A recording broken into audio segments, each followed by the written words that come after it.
Hi, good morning. I'm Babz Rawls Ivy. And I'm Jeff Grant. Welcome to Criminal Justice Insider with Babz Rawls Ivy and Jeff Grant. Morning, Babz.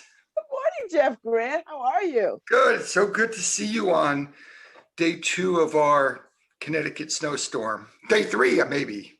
Happy snow day. Yeah, you too. Day two. It happened yesterday. Yeah. Happy snow day. Happy snow day to Lynn Springer and Andrew Kaplan. Yeah. Thank you to the Community Foundation of Greater New Haven for sponsoring this wonderful show. I appreciate that. This is our last show of the calendar year. Oh my gosh, it is for 2020. Yep, and we are halfway through season 4 already. Can you imagine? Oh, it seems like we just got started. It's crazy, right? Yeah. It's crazy. Season 4? Yep. Oh. Well, we are delighted today. Well, before we talk about our wonderful guest, Quan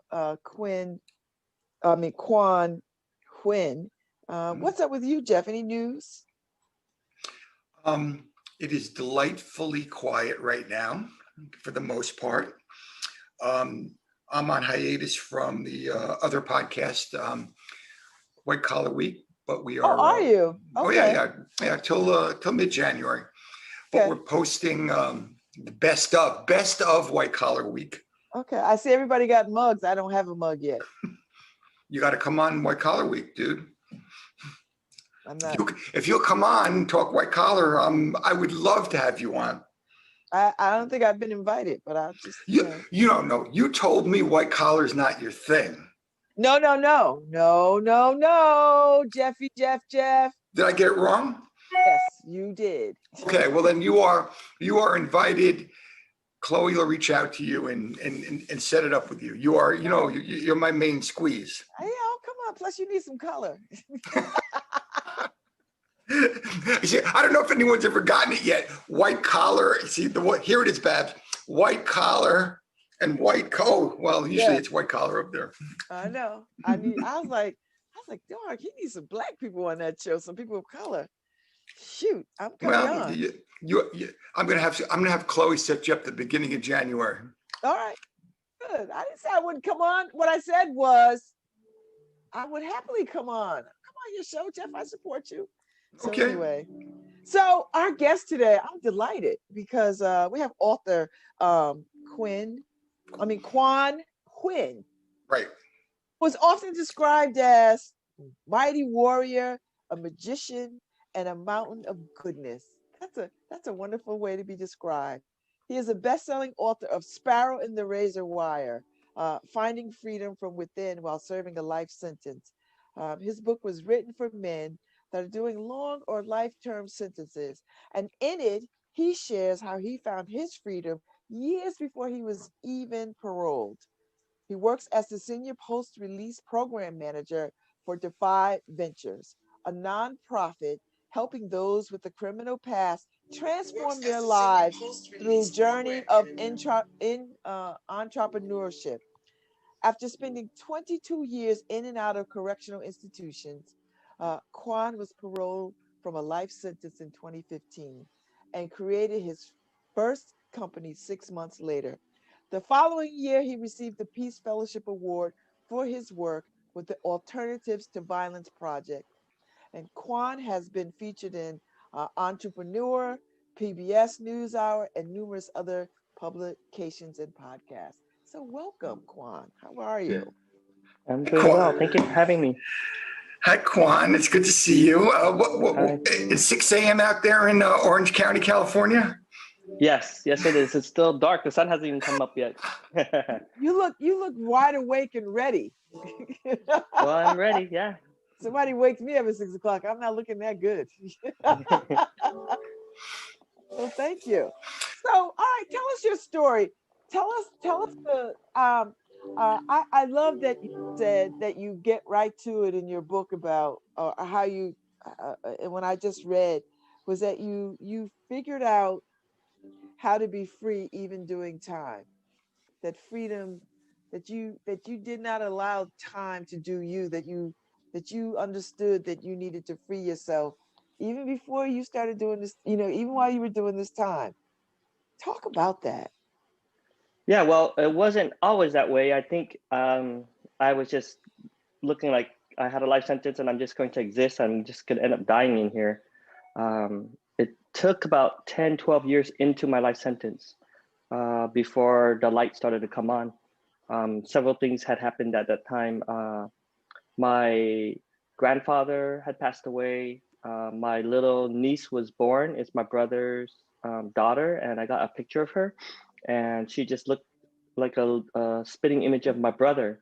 And it took me back to childhood, and then I started reflecting, like, how did my life end up this way? How did I end up here when I was just a little boy like my brother? And how did I end up thinking it was okay to shoot and kill another human being and just not even look at myself in the mirror and say there's something wrong?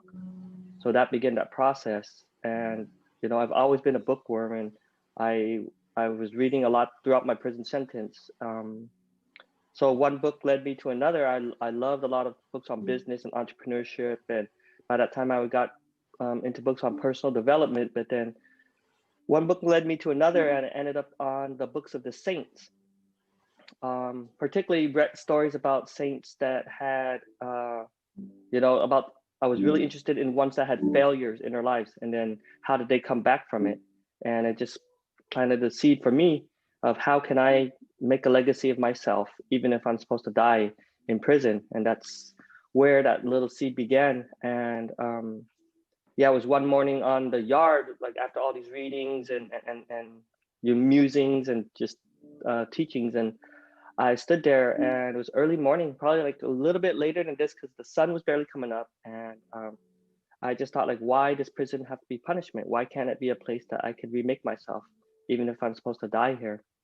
And just that small, subtle shift in my thinking, it made all the difference in the world. The sun was coming up, and I could feel that warmth on the little blades of grass. I could see the individual drops of dew, and up above me in the razor wire, there was a sparrow chirping. And I told everybody, like, I'd probably been chirping my whole prison term. I never heard it, but that day I heard it. And from that day, prison wasn't this cold, harsh, ugly place. It became a place where I felt I could connect with other human beings on their respective journeys. Some of them much further along, and some of them perhaps not even awakened yet. But that's where it began for me, that process where I go, okay, what can I learn about myself today? Or what can I make better about myself? Or how can I make this world a better place today? And that began that process. So, Quan, why don't you take us back? Because we know you were born in Vietnam, then your family moved to Utah. So here you are, living in Utah as a Vietnamese family, which couldn't have been easy. Or certainly there weren't probably a lot of Vietnamese families there.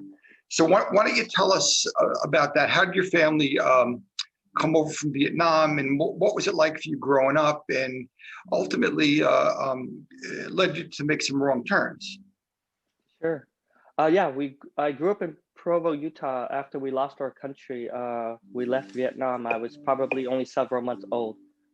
I unofficially, I would guess that we were probably the first Vietnamese family there in Utah, Provo, Utah, at least. Yeah. My brother and sister were born over there, and our family's raised Roman Catholic. Utah is predominantly Mormon and predominantly white, and this was after the Vietnam War. So I remember growing up, the vast majority of the people in Utah are very kind and loving, but I did experience instances of racism, or what I understand to be racism now, and those are what really stuck with me. I remember one in particular when I was very young, maybe 9 years old. My brother and I were playing with our G.I. Joe action figures in the streams, and some older kids and some adults, maybe like their uncles or fathers or something, were at the top of the fence, like shouting down to us, like, "Get out of here, go back to your own country." And we said, "Come make us," being little kids. And then they jumped the fence and started chasing us and ran down. And we ran up the other side. I dropped some of my action figures, and my brother stopped to pick them up. And the kids came, and they shoved my brother, punched him, and started shoving dirt in his mouth. I stood there and cried, and they were just cheering. The adults were cheering the other kids on, and then my brother and I walked home. You know, my brother's face filled with dirt and everything. And when my father found out what happened, he just said, like, how could you let this happen to your brother? You know, you have to protect your family at all times. So that just put this sense of me like, damn, I failed my father, I failed my family, I failed my brother. Yeah. So those are one of the instances that I remember early on. Mm-hmm. So what was your growing up like? Did it get better for you? Like what was the trajectory that got you to prison? Because you Well, were around that relatively same young. well, thank you. Around that same year, my father was diagnosed with leukemia, and so I think up to that point, my father was my hero. You know, in Vietnam, he was an officer at the military academy of South Vietnam. He had actually come out to the United States before that, and trained with the American Special Forces. I forgot what program that was. So he knew about the United States. That's why when him and my mom came to the U.S., my mom had never seen snow, and my father goes, "Let's. This is that we asked for sponsorship to Utah just because there's snow there." Yeah, so that's why we ended up in Provo, Utah. Um, I mean, so growing up, my father, he created the Vietnamese Refugee Association in Provo, Utah. So he became quite famous in there, where people saw him on the news. He was an activist, and he basically created a nonprofit to help other Vietnamese families readjusting to their new country. So I remember as a little boy, I got to go on these long car rides with him to neighboring states like Wyoming or Colorado, you know, and he told me, because he worked in coal mines, but he did this on the weekends. And I remember we sat in long lines. He helped people with DMV paperwork, Social Security, translating a bunch of things. And I asked him, like, he said, this is his weekend job. And I said, how much do you get paid? And he told me, I don't get paid for this. And that didn't make any sense to me as a little boy. But I got to go on long car rides with him.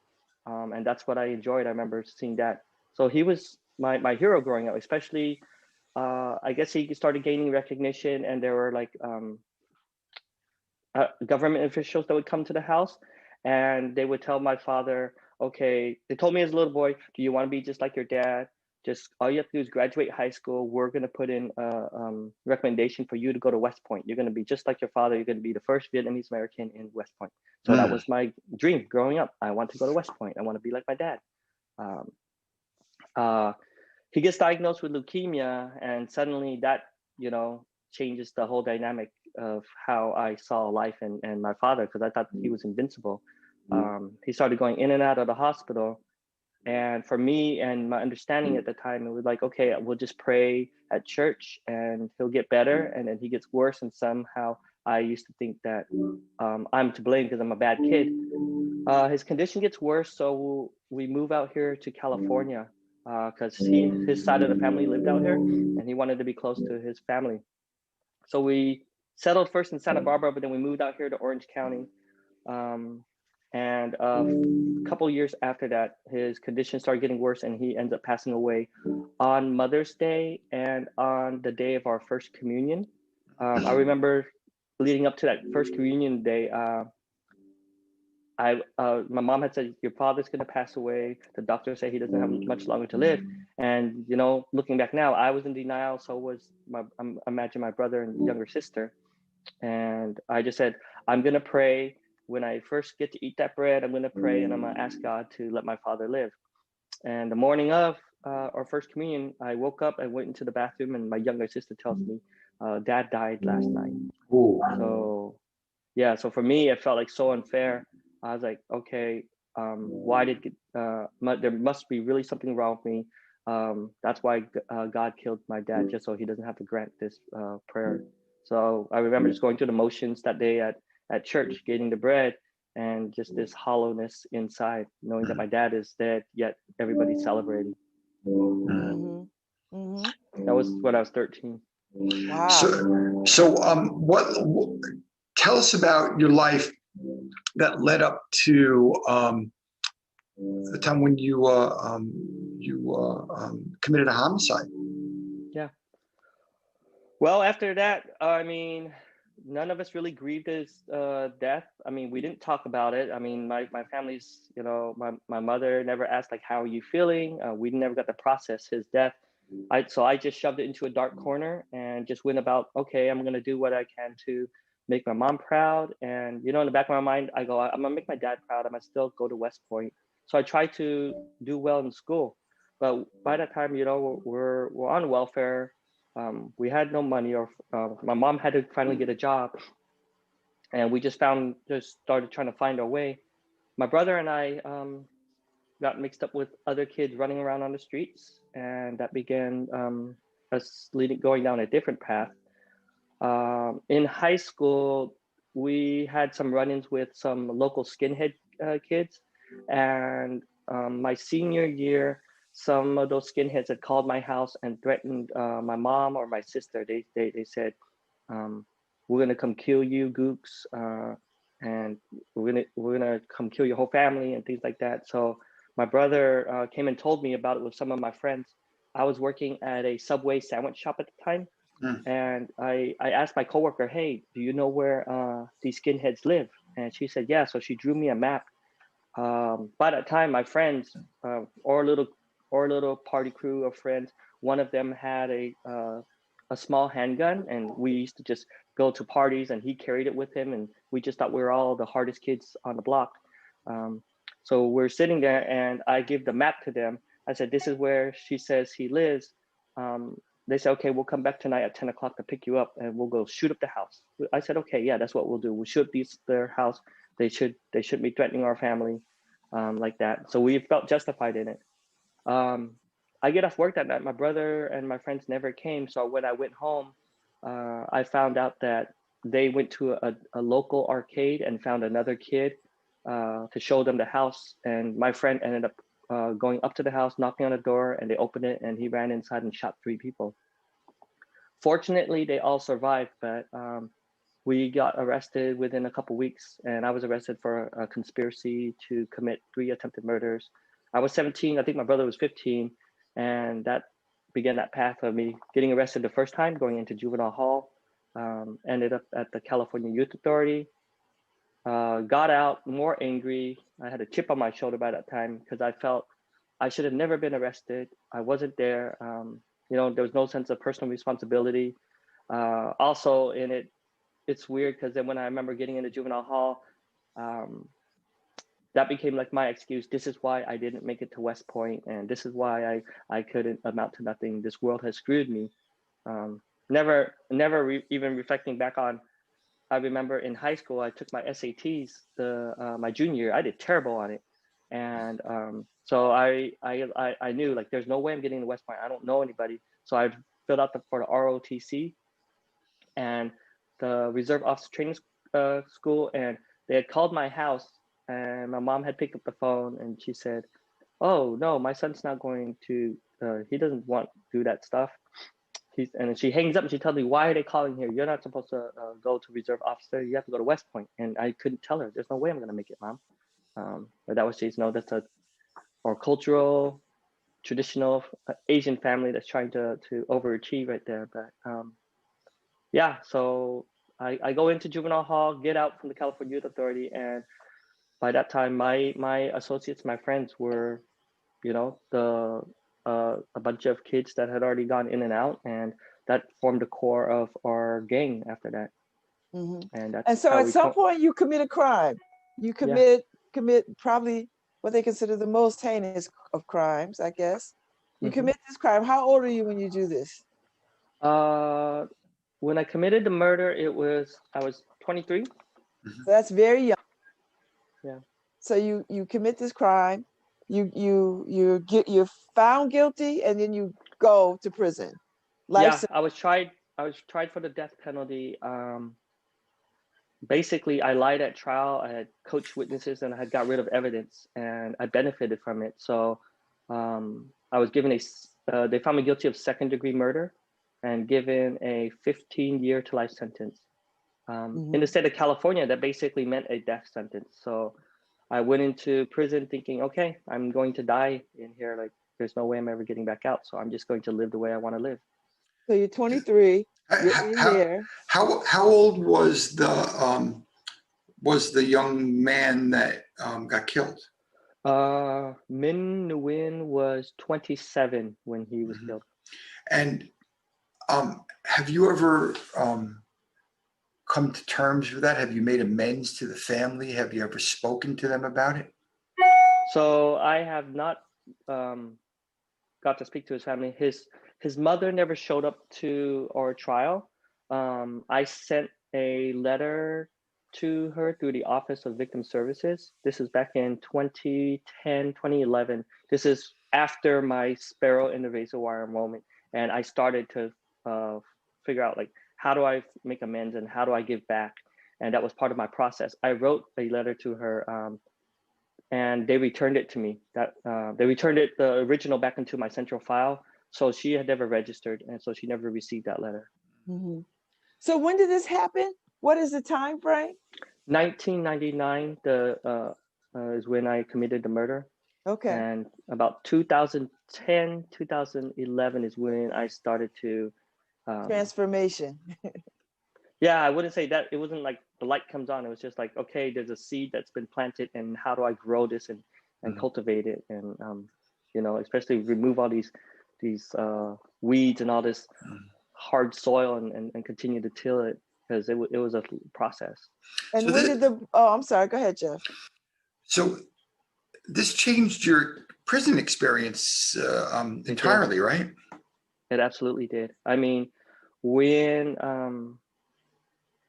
that you know, when I talk about that sparrow in the razor wire moment, after that it became, okay, what in my life got me to here. One of the first things I did is I checked in with the therapist, and I talked about my father for the first time in 25 years, and realizing like how much that had set the stage for everything else I had built around, like, you know, this living up these roles or this title of the you know, known as a gang member, known as a hustler, known as somebody that's willing to do violence, and realizing that all of that is fake, that I had no true substance as a person, and then just going back and removing that on and figuring out, like, how can I rebuild myself? Like, how can I go back to that young broken little boy and build a real person from there? And that's where I would say I began my process of, you know, self-acceptance and self-forgiveness. And then in it, I also saw, once I came to terms with my father's death, or began to come to terms with his death and began to mourn him properly, I saw also the pain in the men around me, realizing a lot of them have also faced a lot of grief and loss, whether it's their partners leaving them, whether it's their children growing up without them, whether it's them just growing old and losing, like, you know, their adult, middle adult years, and knowing that they're going to die in prison, or maybe even just getting transferred to a different prison and losing their friends behind and not being able to grieve it properly. So I actually put together a syllabus and submitted it to the prison psychologist. He loved it. He signed on, and we created the prison's first ever grief and loss group. So when I saw that, and when I saw that, our first group, and saw the impact I was able to make, it suddenly gave me such meaning and purpose. For once in my life, like, I feel alive and I feel like I can make a difference. So that's where my journey kind of took a different route. And like you said, Jeff, prison by that point was not a cold, harsh, ugly place. It became such a place of, I would have to say, like, tranquil beauty, where I looked at it as like, how can I make an impact in my little forgotten corner of the world? But yet this is I'm so alive, I'm so present right here.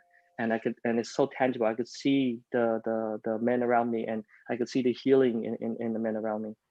So talk to me about the kind of support that you had in prison. Like, how did your therapist or the psychological team, or whatever you had in prison, how supportive were they? Like, when you began to notice that you could transform your life, what were you met with?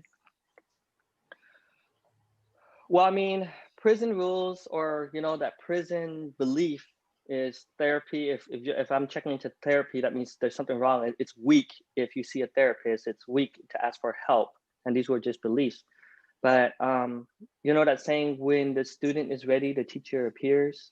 It's like suddenly there were teachers all around me, like whether it's the books, whether it's the therapist, whether it's the other prisoners. Every day became a teaching moment for me.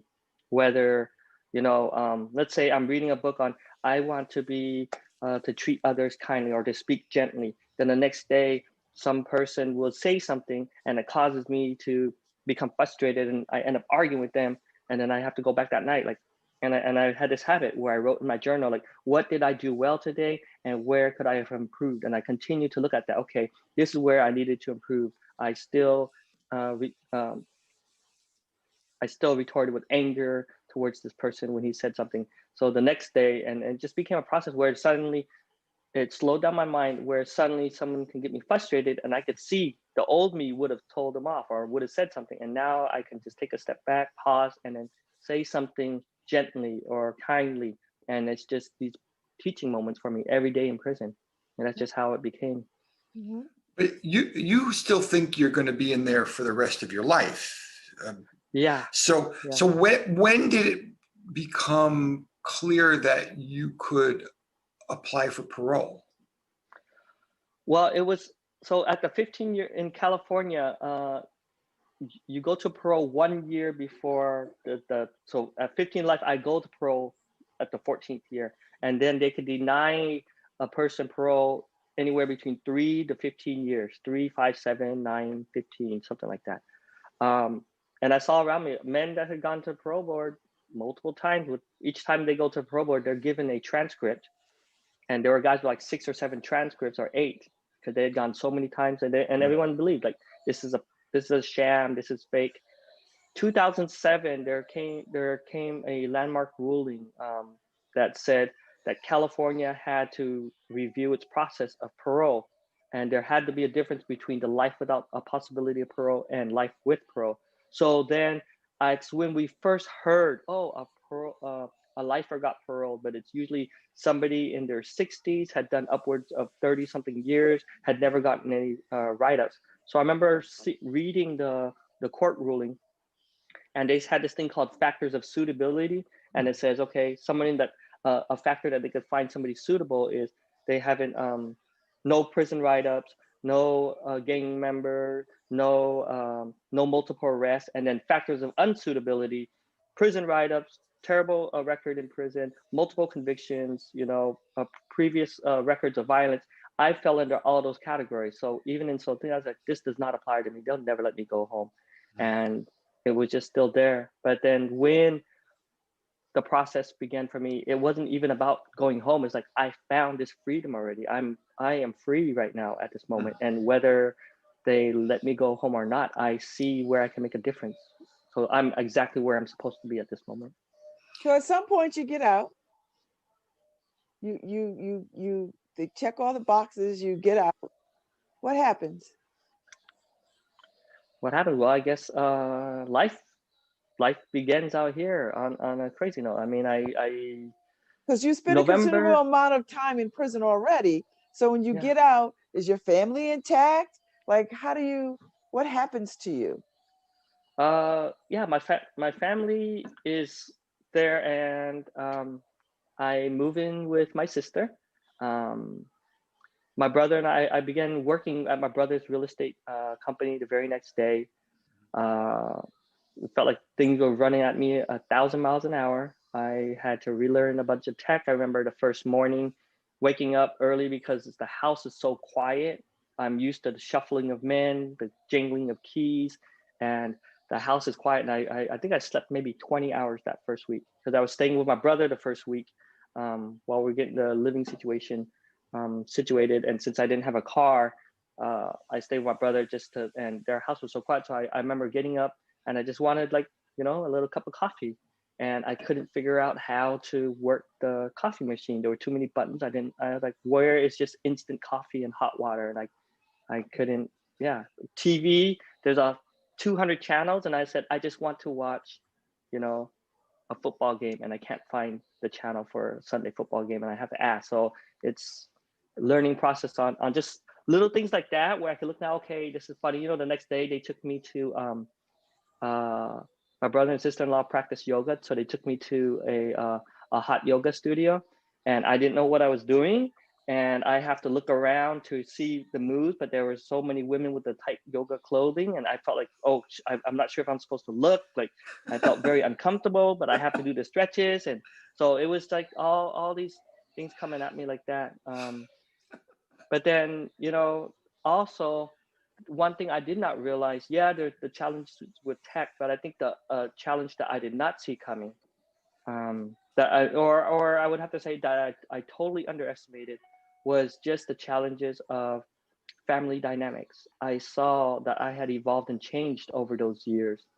And I had a way of speaking with people, and I had a way of being able to slow down and just, you know, still speak kindly. And I saw the dynamics between my brother and my mom, or my sister and my mom, or my brother and sister. I go, they've never resolved this. Just, I see the same thing. We were talking like this 22 years ago, or even 16 years ago. And in arguments with me, that I think they only saw me as one way. Like, this is, Kwan is that same person. They only knew me as that person. They did not know me as a different, evolved person. So there were conversations and there were conflicts we have where I have to assert and lay my boundaries, and I think it made them uncomfortable. So we had really difficult conversations, because, you know, in there, then we practice, okay, I messages, and how you speak back, and how you lay your to effectively communicate. And I'm trying everything I learned in there, and I see it's not working, it's not landing, and I'm feeling flustered and like, crap, this is not working with them. But then when I realized, okay, I had opportunities to work on myself, and the men in there had opportunities to work on themselves. So I saw how we changed the culture of the prison yard from like one of violence and anger to one of, you know, like, hey, dignity and respect for each other and communicating effectively. And coming out here thinking, okay, I'm no longer in prison, people are going to talk perfect to each other, and it's not. It was totally different. So I saw that happen. So tell us about hooking up with Defy Ventures. Tell us about your writing the book, and then let's kind of lead to the fact that you now are an author. You have a book, and it's a book that's been well received, and people are reading it. So take us on that trajectory. Sure. So the last prison I was at was Solano State Prison. Defy Ventures came out to California, and that was the pilot program at Solano. So when I heard about it, I go, man, this program sounds too good to be true, like entrepreneurship. And they had like a 30-page application we had to fill out. Whereas most of the time, if you want to join a group, it's a simple sign up on the wall. You put your name and CDC number. These people made us fill out an application. And when I started reading into the stuff in the application, I go, man, this is so in alignment with how I see my life. And I've always loved business, and, you know, I still up to that point like was reading a bunch of business books. So I signed up with them, got enrolled. I paroled before the graduation, so I stayed connected with them when I paroled, and I continued doing their work. And that's when I created my first company 6 months after I paroled. It's a commercial cleaning company. And it was, you know, largely in part to Defy's course. And I was saying, what's the opportunity? We believe in you. And I created a cleaning company. Let me see. From there, Defy expands out here to Southern California about a year and a half after I had been home. And I was asked if I would be willing to interview for a program management position to help build out the post-release program. So I said yes. So I left the real estate firm. By that time, my family had created a restaurant. So I was there from the beginning, from concept to daily operations, and I was involved with that. But I walked away from both of those and joined Defy. So that was what, about almost 3.5 years ago Mm-hmm. that I And came on board. and so you were a Defy EIT, right? An Yes. entrepreneur in training. Yes. And just for our Connecticut viewers, Defy has a program in the women's prison in York that's pretty well known. So, but at the time, Defy was going through some things. So you were in the initial relaunching of Defy in California. I was there for all of that, to go through all. I was there when all of that happened. So I got to see, Drama.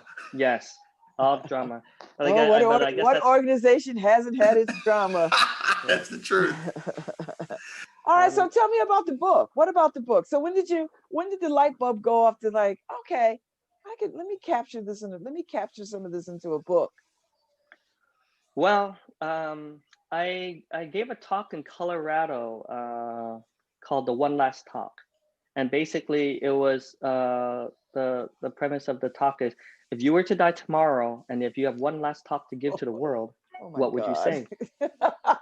And I gave that talk. I like that. Yeah, I'd be worried about that. It was pretty intense. So I gave the talk, and it was very well received. And in it, I also spoke about the letter that I sent to the mother of the man that I killed, and how she never received it. Mm-hmm.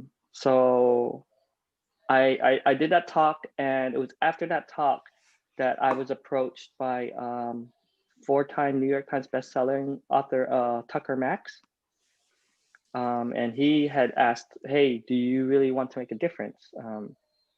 Come out to Austin, fly out to Austin, and go through our process. So he has a company called Scribe Media. I think I know. Yeah. Our friend Craig Stanland is. Okay, that's why I know. Yeah, they're publishing his book. Okay. Yeah. So that's how I got connected with Scribe, was through Tucker. Tucker tells me after I get off stage, do you really want to make a difference? What if I told you I could help you scale this out, what you did to this audience 10,000 times, 100,000 times? So I was like, yeah, how? He's like, come out to Austin, write a book. And like I said, I've always been a bookworm. I used to write as a little boy. And so I said, okay. I remember leading up to it, because Tucker sent out like these updates, like, here's some blog posts. This is how you find your avatar. This is how you find your audience. This is what you have to do.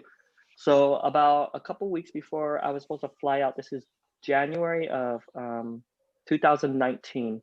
I was supposed to fly out. I reached out to Tucker and I said, hey, I read everything that you sent me. Some of the stuff I've read twice. I don't think I have a story. I don't think I should go out there. And Tucker, in Tucker Max fashion, just tells me, like, Quan, shut the F up and just get your ass out here to Austin. Your story's told. And I went out there. So now, like, I went out there, and that's where that process began, January 2019. So where are you today? Like, what's your life like today? Let's see. Today, I am a homeowner. Today, I'm a business owner. My commercial cleaning company, I have 9 employees. 6 of them are also formerly incarcerated. And I tell everyone, those are my best workers. Today, I'm the senior program manager at Defy Ventures for Southern California. We just branched into we split our post-release program into 2 components, and I'm running the entrepreneurship program component part of it. So it's for men and women that have come home, that have adjusted and now have expressed an interest to build a business. Then that's where I get to help them do that part of it. Today I'm an author. And how is it promoting your book during COVID? How is it getting the word out there? And is the book selling? Yeah, I mean, I was doing a promotion for the first week of sales back in, the book launched September 15th. And that first week of sales, I said, every book that's purchased, I will match and donate to a person in prison. Because that was one thing I knew, like, okay, I wrote this book for people in prison. That's my target audience, but that's not my customer. I can't sell to them. There's no way to market to them. And then I would not feel comfortable marketing to the families of the incarcerated. So that's what the promotion we did. We ended up selling enough books that first week that we could donate over 1,800 books in the prison. The feedback I've gotten quite a bit is people say, hey, this book is more than just for people in prison. Or they say like, we all live in prisons. And so I've been told quite a bit from people that have read the book that the lessons I've given in there are very applicable to people out here because everybody has some type of prison. But so now it's for me figuring out how I can continue to, get books into prison. Like another organization reached out to me 2 weeks ago, 2 weeks ago. Yeah. They have a way to bring books into Wasco, and they said that they had 90 participants and they were fundraising to bring books in. So I said, okay, if you purchase half of them, I'll match the other half to donate in. So that happened, and we just got 90 books to 90 men at Wasco. I mean, like then some other organizations purchased to donate into Folsom Prison. So it's like little organizations that have ways to get it into the prisons or like have connections with the librarians. They usually reach out to me, and we get that set up, and they So reach tell out to me me on my about website. tell me about forgiveness for yourself.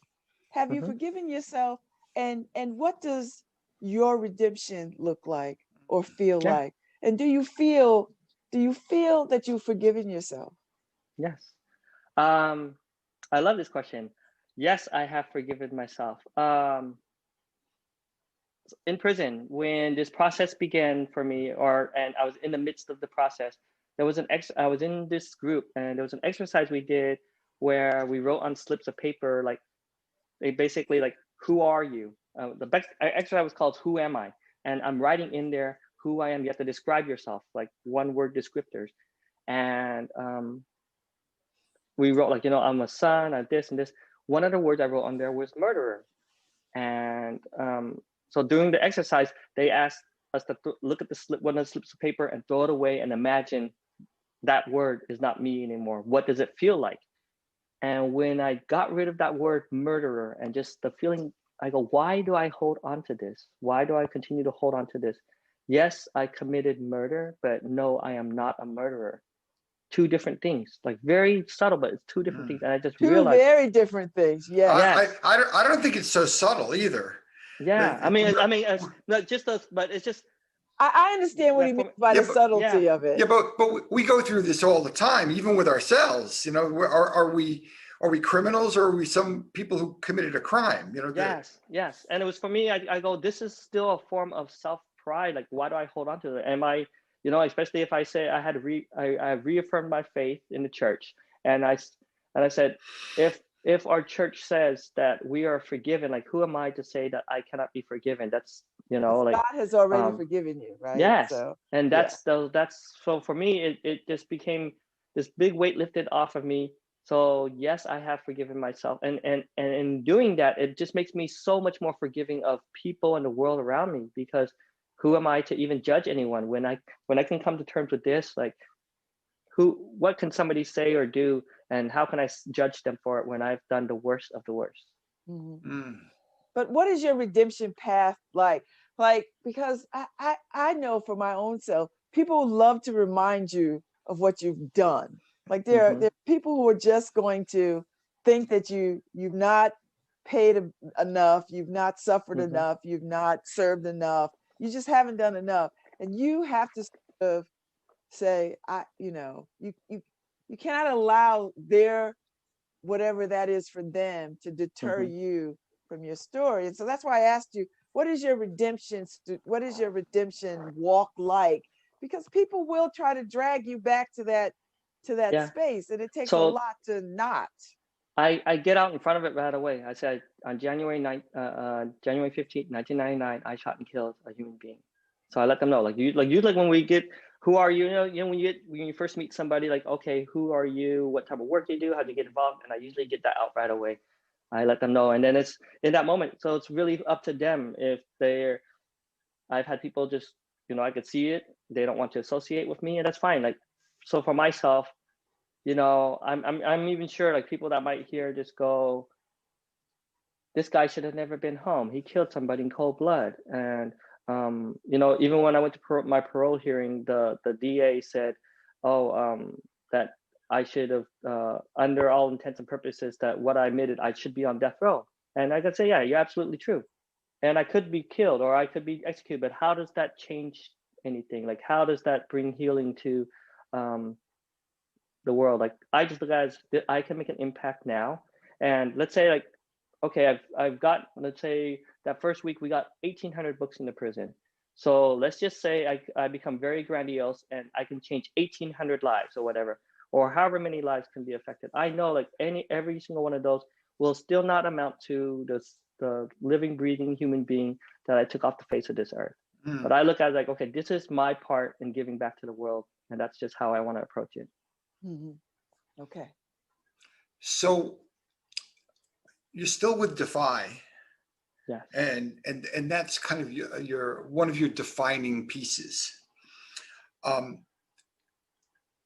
In order for Defy to work, for people, they have to commit to lives of entrepreneurship, or at least they have to. That's the business plan that they present, and then they have to present it like it's kind of a Shark Tank thing, right? How's that working? I mean, when people come out, are there really opportunities available to them to be entrepreneurs? I mean, one of the things that we know is that the vast majority of startups fail even if you haven't gone to prison. So what's the experience like? And do people understand the odds that are kind of stacked against them? Not even because they've gone to prison, but this is tough. It's tough to make it when you get out of prison. Yes. So the journey of entrepreneurship with the lessons of grit, resiliency, pivoting, what we found is the vast majority of our EITs that come home do not go on to create a business. And we're perfectly fine with it because they still use the lessons of entrepreneurship in their reentry journey. We found that they come home and go, like the things that we used to do is called the 50 asks. Is 10 asks a day, 5 days a week. So an ask is when you come home, you're submitting a resume, you're writing a cover letter. So they look at this as, it's not you're giving one resume, go to a job interview and you get the job. No, you have to do 50 of these a week to get a job. So that's, they look at it differently when they come home. And I've seen our numbers are by themselves are fantastic. Our 1 year numbers of going back to prison, the recidivism rate is about 7.2%. Whereas, you see some of the studies, they say anywhere between 2 out of 3 people will go back to prison. 90-day mark for employment is 84% of our EITs that come home are employed within 90 days. Whereas I think the national average is at the 1 year mark, 60% are still unemployed. So there's something in those lessons of entrepreneurship. We see they come and they go, okay, this curveball gets thrown at them, they're okay. Life comes at them, they're okay. So it's just continuing to pivot and to learn. And we've been able to build a community of supporters, of volunteers and supporters. COVID, in its weird way, has helped us to create a virtual community.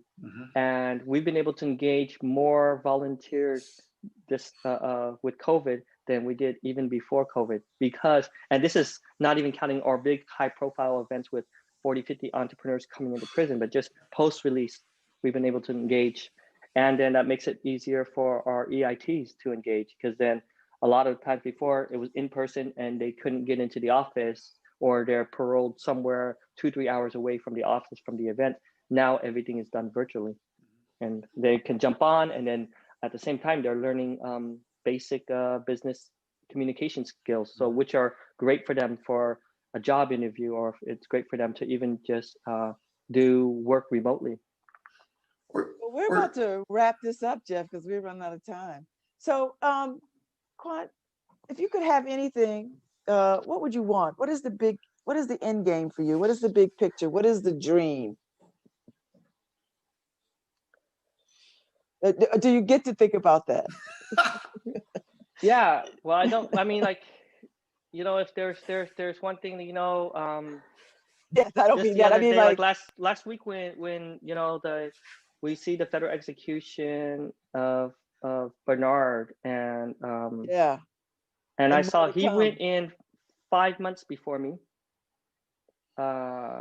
He he was in his group and he did not commit his murder. I committed mine. I was tried for the death penalty, and the grand end game. I say abolish the death penalty, but just to get people to realize, like, everybody can redeem themselves. Like, every human being is worth salvaging. That is what. If I could wave a magic wand, I would wave that over our United States and let people know, hey, let's. Everything's always about dividing each other and blaming and labeling each other. What about, like, just forgiving and accepting each other? So Quan, we have a link to your website and a link to buy the book up on our website, on our Facebook page, on all our social media. But why don't you hold up the book if you have a copy in front of you, and go for it. Go for it. I gotta run upstairs. I gotta get it off the shelf. So here's your opportunity. Pitch the book. Pitch your contact information. Let everyone know where it's available and how you're available. Yeah, they can find me to make it easy, because I'm trying to, instead of spelling out my last name, they just type in Sparrow in the razorwire.com. It will lead right to my website. I have like a bunch of stuff that I uploaded there of all my prison writings. There was, like I said, I was a bookworm, and I began this process of when the book started to. A lot of people have asked me, like, what books do you recommend? But I actually started documenting a bunch of books that I was reading that I felt helped me in some way. So I loaded all of those up there. I So you did can that find all too. of I did that too. People always want to know, and I used to keep a running list. I had like, I don't know, I must have read about 30 books in 30 days or something, because you didn't have all that time. So I'm going to give you a quick marketing idea. I think everyone who reads your book should be called winners. Yeah. How's that? True. Yes, they should. I like that. Well, thank you so much. I hope you come back and talk to us again and just keep us updated on how your life is going and what you're up to and how we can help further the work that you're doing. Thank you, Quan Nguyen. Thank you, Babz. A wonderful show. Thank you, Jeff. This is a wonderful way to end the year on a high note. Prayers and blessings to you, my friend, and to Harry Draws, to Quan Nguyen, everyone at WNHH, New Haven Independent, to Lynn Springer, Andrew Kaplan, Chloe Coppola, and all our listeners out there. Prayers and blessings for happy and healthy holidays. Thank you for having me. Hi, this is Babz Rawls Ivy from New Haven, Connecticut, and you're listening to WNHHLP 103.5 FM, streaming live at newhavenindependent.org.